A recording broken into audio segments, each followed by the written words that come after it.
Hello everyone, my name is Gagan Thakur, and in this video we are going to talk about Google Dialogflow. Let me introduce myself. I have been a part of the cyber industry from last 10 years, and I never worked on Dialogflow, so I'm also learning Dialogflow, and at the same time I thought, why don't I share my experience, my learning experience with you guys. So if you already know about Dialogflow, then this video will not help you, but if you are an absolute beginner, this video can give you some idea. So in this video, what we are going to do is, we are going to create multiple videos. This is going to be a series where we'll be creating a simple app using Dialogflow. Okay, so the first thing is you need to create an account in Dialogflow. For that, you need to have a Google account. All you need to do is, you need to simply visit this site called console.dialogflow.com. Okay, and it will take you to this page. Okay, where it will ask you to sign up using Google.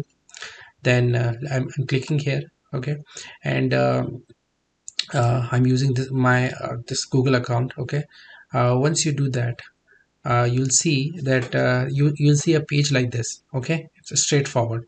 Now here you'll see an option called create agent here and here.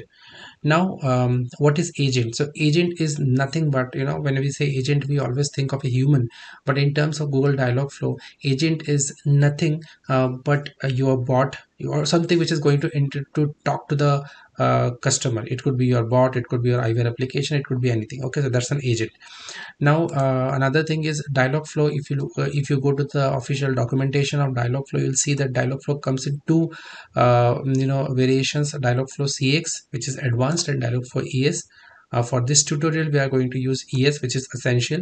Okay, and as you can see here on the documentation also, you can start for free, and what it offers is it's a visual flow builder. So we don't need to know a lot of coding for building the application in Dialogflow. It's omni-channel. That means you can create your application on multiple channels, whether it could be chat, it could be voice, it could be web, mobile, messenger. You can use any channel for that. Okay, it gives you the power of NLU. Okay, and it's a state-based data model, end-to-end management. Okay, now before we actually jump into Dialogflow, or before, if you are going to use any tool or any AI tool with the help of which you can create conversational AI, you need to know certain terminologies like what is intent, what is entity, what is utterance, slots. Okay, so what we are going to do is we are going to start with an example here. Okay, we'll start creating a bot, and then I will try to deconstruct. Okay, so while creating that example, I will try to explain these things, and if you have any questions, you can definitely ask in the chat.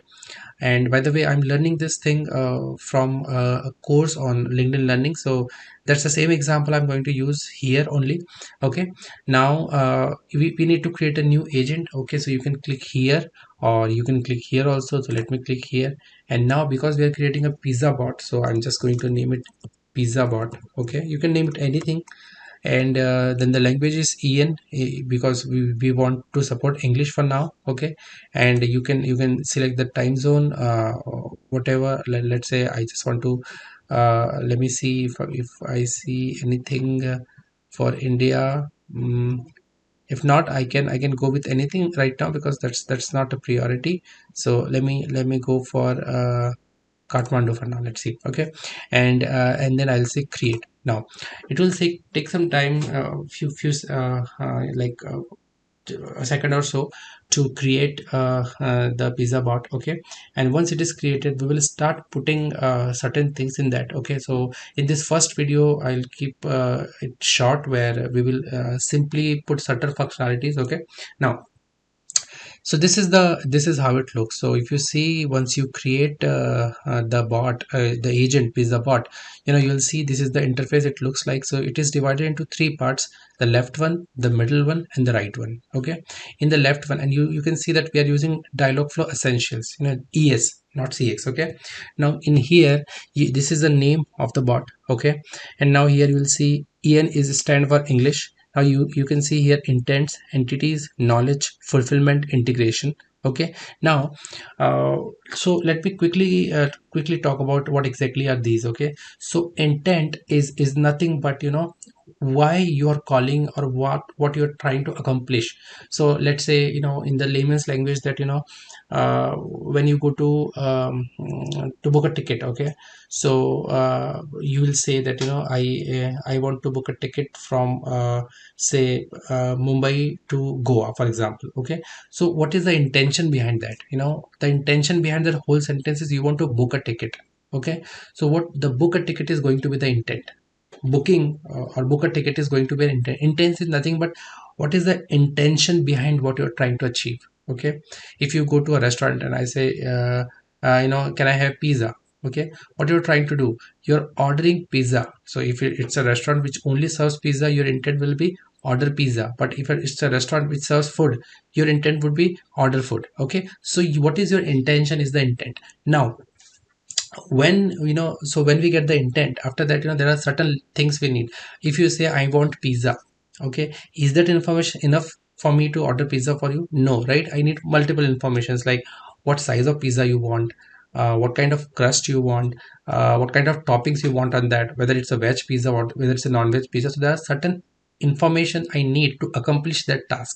Those information are nothing but entities, so the information that is needed for performing a particular task, is the entities. So for every intent there will be entities assigned. Like if you say I want to book a bus ticket or a train ticket. So this is an intent. What is the intent? Intent is ticket booking. Ticket booking is the intent. But I need further information, like where do you want to go, okay, like to and from. These are the two things I want to know, okay. Then what timing, whether you want to opt for AC bus or a non-AC bus, okay, and all this. So there are certain things that I need before I actually proceed ahead. So that is nothing but entities, okay. Now knowledge, we are going to discuss about knowledge, okay. It is more like an FAQ. Like if you have like 10 FAQs while booking a ticket. Let's say for while booking a ticket, there might be questions that you have which are very common, so I can create an FAQ and I can link to my bot. So whenever you ask that question, the bot will actually fetch it from the FAQ, okay. Fulfillment is also powerful. With the help of fulfillment, you can talk to the backend APIs. Like you can talk to, if you have a backend, if you want to talk to a database or a REST web service or whatever, you can do that with the help of fulfillment, okay, and integration. So you can integrate with lot of other players also. Like if I click here, I can show you that you can integrate with all these providers also. And then you can create your application, your bot on Facebook Messenger, Telegram, Slack, Line, Kick, Skype. A lot of options available, okay. So we are going to dig down all of them in detail, okay. And I don't want to I it's already a long video now, but I just want to cover one more thing. Here is intents, okay. So here you see I did not create any intent, but by default you see two intents here: default fallback intent and default welcome intent, okay. So in the next video I'll explain what is this. We'll create our own intent. I'll quickly show you how it works. So stay tuned, and thank you so much.